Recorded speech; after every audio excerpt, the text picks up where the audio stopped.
Juin 2025, direction l'Irlande du Nord au Royaume-Uni pour un stage de recherche de 12 semaines. Je m'appelle Clara Dubost, je suis en 5e année à Polytech Nantes en ingénierie des données et intelligence artificielle. Je fais mon alternance au ministère de l'Europe et des Affaires étrangères. Cette année, j'ai eu l'opportunité de partir à l'université d'Ulster sur le campus de Magee, à Derry, Londonderry. J'ai intégré l'école d'informatique et de systèmes intelligents, encadrée par Michael Callaghan, un chercheur spécialisé dans les technologies immersives. Ma mission ? Développer des applications en réalité virtuelle avec Unity 3D et C#, en explorant l'IA générative. J'ai notamment créé des prototypes de jeux, dont une extension de reconnaissance musicale. Dans cette vidéo, je vais vous parler du lien avec mon projet initial, partager 2 étonnements que j'ai vécus là-bas, et vous montrer comment cette expérience a changé ma vision de ma carrière. L'année dernière, quand j'ai commencé à chercher un stage à l'international, j'avais plusieurs objectifs en tête. Sortir de ma zone de confort en travaillant en anglais, découvrir le monde de la recherche appliquée que je connaissais mal, et enfin mettre les mains dans l'IA générative concrètement. Ce stage cochait toutes ces cases. Mais je voulais aussi tester des hypothèses sur moi-même. Est-ce que la recherche pourrait m'intéresser ? Est-ce que l'international, c'était vraiment fait pour moi ? J'avais aussi une curiosité personnelle. Découvrir l'Irlande du Nord, une région dont je ne connaissais pas grand-chose à part son histoire un peu complexe. Je me demandais comment c'était de vivre et travailler dans un endroit marqué par un conflit si récent. 3 mois plus tard, j'ai eu mes réponses. Et elles ont pas mal bouleversé mes plans. Dès mon arrivée au laboratoire, j'ai été surprise par l'approche du travail. On était un petit groupe de stagiaires. Michael, notre superviseur, passait nous voir 1 fois par semaine. Entre nous, on s'organisait avec des réunions informelles et un Trello pour se tenir au courant de nos avancées. Ce qui m'a marqué, c'est qu'on nous a dit dès le premier jour, vous gérez vos horaires comme vous voulez. Si vous êtes plus productif le soir, venez plus tard. Si vous avez besoin d'une pause, prenez-la. Si vous n'êtes pas bien, restez chez vous. On nous parlait ouvertement de santé mentale, d'équilibre, vie professionnelle, vie personnelle. Personne ne vérifiait nos horaires. Un jour, Michael nous a même demandé « How are you really doing ?» Pas juste par politesse, mais pour vraiment savoir. En France, cette question, dans un contexte professionnel, m'aurait semblé un peu étrange. Là-bas, c'était normal, même attendu. J'ai aussi remarqué que les pauses café n'étaient pas vues comme du temps perdu, mais comme des moments importants pour le bien-être et la cohésion d'équipe. On prenait le temps de discuter, de décompresser, il y avait même une Switch pour jouer à Mario Kart. Personne ne regardait sa montre. Ça contrastait vraiment avec mes expériences en France où c'était beaucoup plus rigide. 9h-17h, 1 heure de pause obligatoire. Même si on prenait moins de pauses pour partir plus tôt, c'était mal vu. Arriver 1 heure plus tôt pour repartir 1 heure plus tôt, ça passait pas non plus. J'ai même eu des remarques en entreprise quand je partais à 17h pile alors que mon travail était terminé. Du coup, je me suis demandé, est-ce que c'est juste ce laboratoire ou une vraie différence culturelle ? Est-ce que ça marche vraiment au niveau productivité ? J'ai donc formulé 4 hypothèses. Premièrement, dans la recherche, on serait jugé sur les résultats et pas sur le présentéisme. Deuxièmement, ce serait une stratégie pour attirer des talents dans un secteur compétitif. Troisièmement, une différence culturelle profonde entre le Royaume-Uni et la France. Et quatrièmement, l'impact du Covid sur la prise de conscience autour de la santé mentale. Les données confirment tout ça. Sur la flexibilité, au Royaume-Uni, 28% des salariés travaillent en mode hybride, selon l'ONS. En France, c'est 26% qui télétravaillent au moins occasionnellement, selon la DARES. C'est donc assez proche.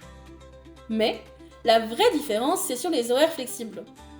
Au Royaume-Uni, 4,2 millions de personnes bénéficient du flexi-time, c'est-à-dire la possibilité d'adapter leurs horaires d'arrivée et de départ. En France, cette flexibilité reste beaucoup plus rare et souvent mal perçue.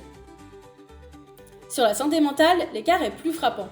Au Royaume-Uni, 75% des entreprises proposent un programme d'aide psychologique pour les employés, selon le CIPD. En France, seulement 30% des entreprises offrent ce type de soutien, selon l'Observatoire de la santé mentale au travail. C'est plus du double au Royaume-Uni. Et est-ce que ça marche ? Oui ! Une étude de Stanford menée par le chercheur Nicolas Bloom montre 13% de productivité en plus chez les télétravailleurs du Royaume-Uni. Et une étude plus récente de 2024, publiée dans la revue Nature, et menée au Royaume-Uni, montre que le télétravail hybride réduit le turnover de 33%. Un tiers de démissions en moins, sans aucun impact négatif sur la productivité. C'est donc aussi un levier pour attirer et retenir les talents, ce qui explique pourquoi tant d'entreprises britanniques ont adopté ces pratiques. D'où vient cette différence culturelle ? Le Royaume-Uni a une approche plus individualiste du travail, une tradition anglo-saxonne pragmatique. Ce qui compte, c'est le résultat. En France, on a cette culture du présentéisme héritée du modèle industriel. Être visible au bureau, c'est être impliqué. Partir tôt, même si le travail est fait, c'est suspect. Pour moi, cette autonomie a été révélatrice. J'ai pu travailler à mon rythme et produire un travail dont je suis fière. Certains jours, je restais plus tard parce que j'étais dans un flow créatif. D'autres jours, je partais plus tôt parce que j'avais besoin de prendre l'air et personne ne me jugeait. Je sais maintenant que j'ai besoin de cette confiance pour donner le meilleur de moi-même. C'est devenu un critère non négociable pour mes futurs choix professionnels.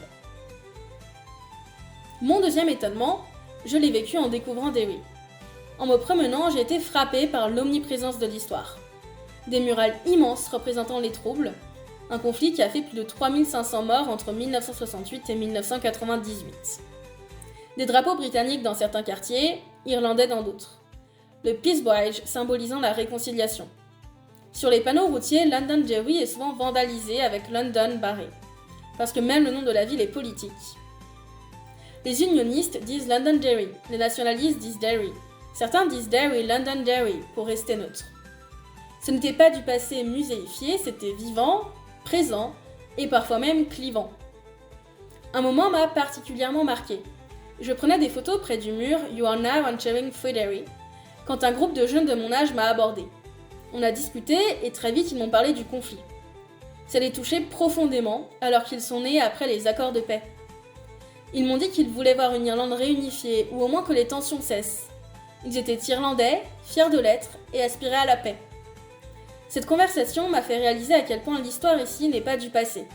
Elle se transmet, elle structure les identités, elle influence encore les amitiés, les quartiers où on habite, les écoles où on va. Ça m'a questionné. Pourquoi 26 ans après les accords du Vendredi Saint, cette mémoire est-elle encore si présente ? J'ai donc formulé 4 hypothèses. Ces marqueurs maintiendraient l'identité de chaque communauté. Ce serait paradoxalement un processus de réconciliation par la pluralité des récits. Le tourisme mémoriel jouerait un rôle économique et l'absence de consensus historique empêcherait de tourner la page. Les données révèlent une situation complexe. Sur l'identité, selon le Census 2021, la société nord-irlandaise est fragmentée. 32% se disent uniquement britanniques, 29% uniquement irlandais et 20% uniquement nord-irlandais. Ce qui est frappant, c'est l'évolution. En 2011, 40% se disaient britanniques. 10 ans plus tard, ils ne sont plus que 32%. Cette baisse de 8% montre une société en mouvement, où l'identité britannique recule. Et si on compte les identités combinées, ceux qui se disent par exemple britanniques et nord-irlandais, on arrive à 43% qui se sentent au moins en partie britanniques, contre 33% au moins en partie irlandais. C'est une mosaïque identitaire. Cette division se traduit concrètement dans le quotidien. Plus de 90% des enfants nord-irlandais vont dans des écoles séparées, soit catholiques, soit protestantes. Ils grandissent souvent sans vraiment connaître d'autres communautés. Et à Belfast, des peace walls, des murs de séparation entre quartiers, existent encore aujourd'hui, certains faisant plus de 8 mètres de haut, avec des portes qui ferment la nuit. En 2025, dans une ville européenne. Quand j'ai appris ça, j'ai eu du mal à y croire. Ce qui est fascinant, c'est l'ambivalence. Selon Queen's University Belfast, 68% des habitants pensent qu'il faut préserver la mémoire des troubles. Mais 52% pensent en même temps que cette mémoire maintient les divisions. Les gens veulent se souvenir, mais ils savent que ce souvenir les sépare. Cette tension est typiquement nord-irlandaise. Il n'y a pas de réponse simple. Sur le tourisme, l'économie nord-irlandaise génère plus d'1 milliard de livres, dont une part significative liée au patrimoine historique des troubles. Les murales de Belfast et Derry attirent des visiteurs du monde entier. Ce passé douloureux est aussi devenu une ressource économique. C'est paradoxal, on préserve les traces du conflit, en partie parce qu'elles font venir des touristes. Ce que j'en retiens, c'est qu'il n'existe pas une seule façon de faire la paix avec un passé douloureux. La France a choisi le récit unifié, l'assimilation républicaine, la laïcité comme socle commun. L'Irlande du Nord a choisi la coexistence des récits pluriels, le communautarisme assumé. L'accord du Vendredi Saint de 1998 permet même aux habitants de choisir leur nationalité, britannique, irlandaise ou les deux. Aucune approche n'est parfaite, les deux ont leurs forces et leurs limites. Ça m'a appris l'humilité. Comprendre une société demande du temps et la capacité à suspendre ses propres grilles de lecture. Ce que je prenais pour acquis en France, l'unité nationale, la laïcité, le récit commun, c'est un modèle parmi d'autres, pas une évidence universelle. Cette expérience m'a rendue plus ouverte, plus curieuse des autres façons de construire une société. Concrètement, qu'est-ce que ces 3 mois m'ont apporté ? Sur le plan technique, je suis arrivée avec 0 expérience en Unity et C#. Je repars avec des prototypes fonctionnels et une vraie maîtrise de ces outils. J'ai développé notamment une extension de jeu de reconnaissance musicale avec 3 modes différents, classique, contre-la-montre et survie. J'ai dû apprendre à gérer des assets audio, à créer des interfaces utilisateurs, à optimiser les performances. C'était un vrai défi technique. Sur le plan méthodologique, j'ai découvert la recherche appliquée. Documenter rigoureusement, présenter régulièrement son travail, collaborer avec des profils variés, accepter que certaines pistes ne mènent nulle part. Cette rigueur m'a beaucoup appris. J'ai aussi appris à lire des articles scientifiques, à situer mon travail dans un contexte de recherche plus large. Sur le plan linguistique, j'ai vraiment progressé, travaillé au quotidien en anglais, présenter mon travail chaque semaine devant le groupe, discuter avec mon superviseur et les autres stagiaires, rédiger la documentation technique, tout ça m'a fait gagner en fluidité et en confiance dans un contexte professionnel. Et puis il y a l'adaptabilité, la capacité à évoluer dans un environnement multiculturel et la confiance en soi qui vient d'avoir réussi quelque chose de difficile loin de chez soi. Gérer le quotidien dans un autre pays, se créer une autre routine, tout ça forge le caractère. Mais surtout, ce stage a transformé la vision de ma carrière.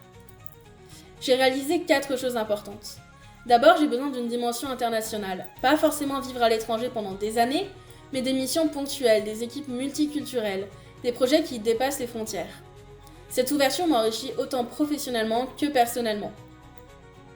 J'ai adoré cette immersion et je veux que ça fasse partie de ma vie professionnelle. Ensuite, la recherche appliquée m'intéresse. Je ne sais pas si c'est pour toute ma carrière, mais cette liberté d'exploration, cette possibilité de creuser en profondeur plutôt que d'enchaîner les projets sous contrainte, c'est quelque chose que je veux garder d'une manière ou d'une autre. Peut-être dans un laboratoire d'innovation en entreprise, peut-être dans un institut de recherche, je ne sais pas encore. Aussi, mon intérêt pour l'ingénierie des données se confirme. L'IA générative, c'était passionnant pour comprendre comment ça fonctionne. Mais ce qui m'attire vraiment, c'est l'amont, structurer les données, construire les pipelines, assurer la qualité et la scalabilité des systèmes. C'est moins visible que l'IA, mais c'est le socle sur lequel tout repose. Et enfin, l'environnement de travail compte énormément. J'ai besoin d'autonomie, de confiance, de flexibilité. Être jugé sur mes résultats et non sur mes horaires. C'est devenu un critère aussi important que le domaine d'activité lui-même. Je préfère un poste légèrement moins intéressant sur le papier dans un environnement sain qu'un poste prestigieux dans un environnement un peu toxique.